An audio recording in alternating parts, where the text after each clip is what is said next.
একদিন এক বাগানে ফুটেছিল এক ছোট্ট আফিল ফুল।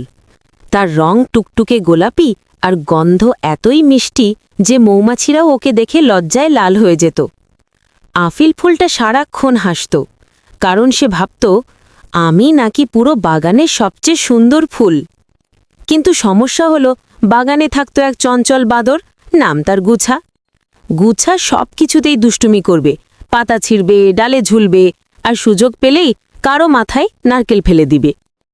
একদিন গুছা হাঁটতে হাঁটতে আফিল ফুলকে দেখে বলল, এই ছোট্ট ফুল, তুই কি এত হাসাহাসি করিস কেন?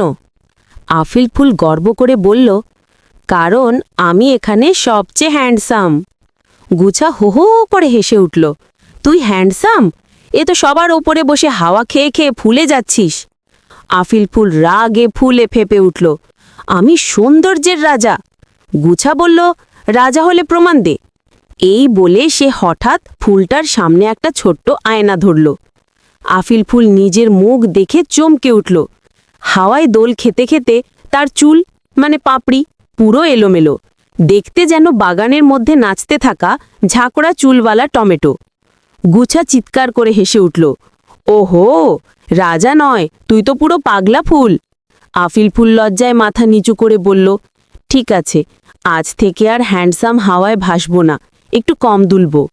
সেই দিন থেকে আফিল ফুল আর গুছা বাঁদর ভালো বন্ধু হয়ে গেল।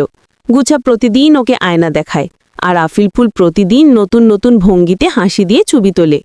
শেষে বাগানের সবাই বলে, এ বাগানের সবচেয়ে মজার জুটি হল গুছা বাঁদর আর আফিল ফুল।